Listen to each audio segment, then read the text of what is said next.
Welcome back. So municipal ఎన్నికల updates కొనసాగుతూనే ఉన్నాయి. ఇప్పటికే BRS party versus Congress party, అధికార కాంగ్రెస్ పార్టీ ఎక్కువ లీడ్ అయితే కొనసాగుతోంది. పోటాపోటీగా బీఆర్ఎస్ పార్టీ కూడా వస్తోంది. అక్కడక్కడ భారతీయ జనతా పార్టీ కూడా ప్రభావం చూపిస్తోంది. మహబూబ్ నగర్, కరీంనగర్, నిజామాబాద్ జిల్లా, ఆదిలాబాద్ జిల్లాలో బీజేపీ ప్రభావం ఎక్కువ కొనసాగుతోంది. జగిత్యాల మున్సిపాలిటీలో కూడా బీజేపీ కొంత ప్రభావం చూపిస్తోంది. ఓవరాల్గా మున్సిపల్ ఎన్నికల ఫలితాలు కనిపిస్తున్నాయి. పెద్దపల్లి, సుల్తానాబాద్, మంతనిలో కాంగ్రెస్ పార్టీ ఇప్పటికే విజయం సాధించింది. కరీంనగర్, చొప్పదండిలో కాంగ్రెస్ పార్టీ విజయం సాధించింది. మహబూబాబాద్, మరిపేడ, డోర్నకల్ మున్సిపాలిటీల్లో కాంగ్రెస్ పార్టీ విజయం సాధించింది. భద్రాద్రి కొత్తగూడెం జిల్లా అశ్వరావుపేట, ఇల్లందు మున్సిపాలిటీల్లో కాంగ్రెస్ పార్టీ విజయం సాధించింది. అటు కామారెడ్డి జిల్లా బిచ్కుంద మున్సిపాలిటీల్లో కాంగ్రెస్ పార్టీ కైవసం చేసుకుంది మున్సిపాలిటీని. గద్వాల జిల్లా ఐజ మున్సిపాలిటీలో బీఆర్ఎస్ పార్టీ ఇక్కడ విజయం సాధించింది. సూర్యాపేట జిల్లా తిరుమలగిరిలో బీఆర్ఎస్ పార్టీ విజయం సాధించింది. అటు కొడంగల్ మున్సిపాలిటీని కూడా కాంగ్రెస్ పార్టీ కైవసం చేసుకుంది. మున్సిపల్ ఎన్నికల్లో కాంగ్రెస్ పార్టీ హవా కొనసాగుతోంది. కమింగ్ టు సంగారెడ్డి జిల్లాకు వస్తే ఇంద్రేశంలో బీఆర్ఎస్ పార్టీ విజయం సాధించింది. 13 మున్సిపాలిటీల్లో, అంటే ఒక్కొక్క ప్రాంతాల్లో ఒక్కొక్కటి సంబంధించి ఇప్పటికే 5 మున్సిపాలిటీల్లో బీఆర్ఎస్ పార్టీ విజయం సాధించింది. మరోవర్ అటు కొడంగల్ ఇందాక చెప్పుకున్నట్టు కాంగ్రెస్ పార్టీ కైవసం చేసుకుంది. సో నువ్వా నేనా అన్నట్టుగా అయితే ఈ ఎలక్షన్స్ ఈ కౌంటింగ్ అయితే కొనసాగుతోంది. స్పష్టంగా కనిపిస్తోంది. కాంగ్రెస్ పార్టీ దూకుడు మాత్రం కనిపిస్తోంది. అధికారంలో ఉన్నటువంటి కాంగ్రెస్ పార్టీకి సంబంధించినటువంటి అప్డేట్స్ ప్రస్తుతానికి రాజ్ న్యూస్లో చూడొచ్చు ఎక్స్క్లూజివ్గా. 5 మున్సిపాలిటీల్లో ఇప్పటికే బీఆర్ఎస్ పార్టీ విజయం సాధించింది. సో కొడంగల్ మున్సిపాలిటీని కాంగ్రెస్ పార్టీ కైవసం చేసుకుంది. హాలియా మున్సిపల్ పీఠం కూడా కాంగ్రెస్ పార్టీ గెలిచింది.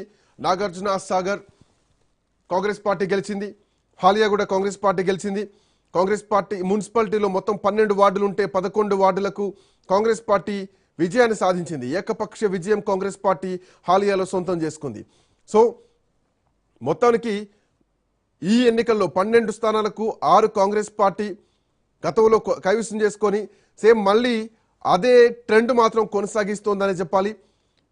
గతంలో గెలిచినట్టుగానే ఈసారి కూడా కాంగ్రెస్ పార్టీ అదేవిధంగా దూకుడుగా వెళ్తోంది, స్పష్టంగా కనిపిస్తోంది. సో కాంగ్రెస్ పార్టీ హవా అయితే కొనసాగుతోంది. ఈవెన్ నల్లగొండ జిల్లాలో కూడా అధికార కాంగ్రెస్ పార్టీ అంటే కాంగ్రెస్ పార్టీకి కంచుకోట అనే చెప్పాలి ఉమ్మడి నల్లగొండ జిల్లా. మరోవర్ అక్కడ కోమటిరెడ్డి బ్రదర్స్ హవా కొనసాగుతూనే ఉంటుంది. గత వైఎస్ఆర్ అభిమానుల ఆ సెంటిమెంట్ కూడా కాంగ్రెస్ పార్టీకి ఉంటా ఉంటుంది. So as expected Congress party Nalgonda జిల్లాలో భారీ మెజార్టీ దిశగానే భారీ విజయాన్ని నమోదు చేసిందని చెప్పాలి.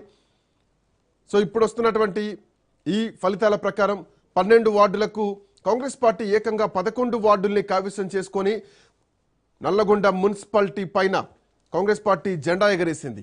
మళ్ళీ ఆ పట్టును నిరూపించుకుందని చెప్పాలి. రైట్, గంగాపురం వెంకటరెడ్డి గారు కూడా మనతో పాటు జాయిన్ అయ్యారు. భారతీయ జనతా పార్టీ సీనియర్ నాయకులు. వెంకటరెడ్డి గారు నమస్తే. నమస్తే. నమస్తే. సో ఎట్లా చూస్తున్నారు రిజల్ట్స్ ని? పోటాపోటీ బీఆర్ఎస్ వర్సెస్ కాంగ్రెస్ కనిపిస్తోంది. అధికార పార్టీ కొంత లీడ్ హవా కొనసాగినా కానీ బీఆర్ఎస్ కూడా ప్రతిపక్షంలో ఉన్నా కానీ ఆ స్థాయిని మాత్రం కాపాడుతూ వస్తుంది. ప్రధాన ప్రతిపక్ష పాత్ర పోషింది కనిపిస్తోంది. ఈవెన్ బీజేపీ కూడా కొన్ని ప్రాంతాల్లో, ఏదైతే కరీంనగర్, నిజామాబాద్ లాంటి ప్రాంతాలు ఉన్నాయో, ఆదిలాబాద్ లాంటి ప్రాంతాల్లో కూడా ప్రభావం కొనసాగుతుంది యాజ్ ఎక్స్పెక్టెడ్. ఎందుకంటే అక్కడ నాయకత్వ బలం కూడా కలిసి వచ్చిందని చెప్పడంలో సందేహం లేదు. గతంలో కూడా నిజామాబాద్లో మహా అయితే 2-3 స్థానాలతోనే అక్కడ మేయర్ పీఠాన్ని కోల్పోయింది, మున్సిపాలిటీని కోల్పోయింది. సో ఇప్పుడు కొంత ఎడ్జ్ కనిపిస్తుందా? ఎట్లా చూడొచ్చు, ఎట్లా చూస్తున్నారు ఈ ట్రెండ్? ఒకటే శ్రీకాంత్ గారు, ముందు నుంచి కూడా నేను రాజకీయాల కాకుండా ఈ రోజైనా కనీస వాస్తవాలు మాట్లాడుకుందాం. రేవంత్ రెడ్డి గారి ప్రభుత్వం మీద తీవ్రమైన అసంతృప్తి ఉంది అనేటువంటిది చాలా స్పష్టంగా కనపడుతున్నటువంటి. సరే, సీట్ల సంఖ్యలో చూసినప్పుడు వాళ్ళకి రావచ్చు. ఇప్పుడు వాళ్ళు చెప్పినటువంటి 90% అన్నారు, కాక 80% అన్నారు. 80% అంటే మీరు ఇస్తున్నటువంటి చార్ట్ మనం చూసినట్టయితే లేదట్లా 52-53% ప్రకటించిన ఫలితాలలో 52-53-55 లోపలనే వాళ్ళకు వస్తున్నటువంటి పరిస్థితి. ఇప్పుడు ఇంకా భవిష్యత్తులో ఏం జరుగుతుంది అనేటువంటిది. ఎందుకంటే వాస్తవానికి ఖమ్మం, నల్గొండ వాళ్ళకు కంచుకోట కాబట్టి అక్కడ వాళ్ళు గెలిచేటువంటి అవకాశాలు కనపడుతున్నాయి. మీరు ఇచ్చినటువంటి ఎక్కువ మున్సిపాలిటీలు కూడా అవే కనపడుతున్నటువంటిది. రెండవది ఏంటంటే వరంగల్లో కొంత భాగంలో వాళ్ళు రావచ్చు. మీరు అన్నట్టుగా ఉత్తర తెలంగాణలో బీజేపీ గాలి అనేటువంటిది వీస్తుంది. అది అల్టిమేట్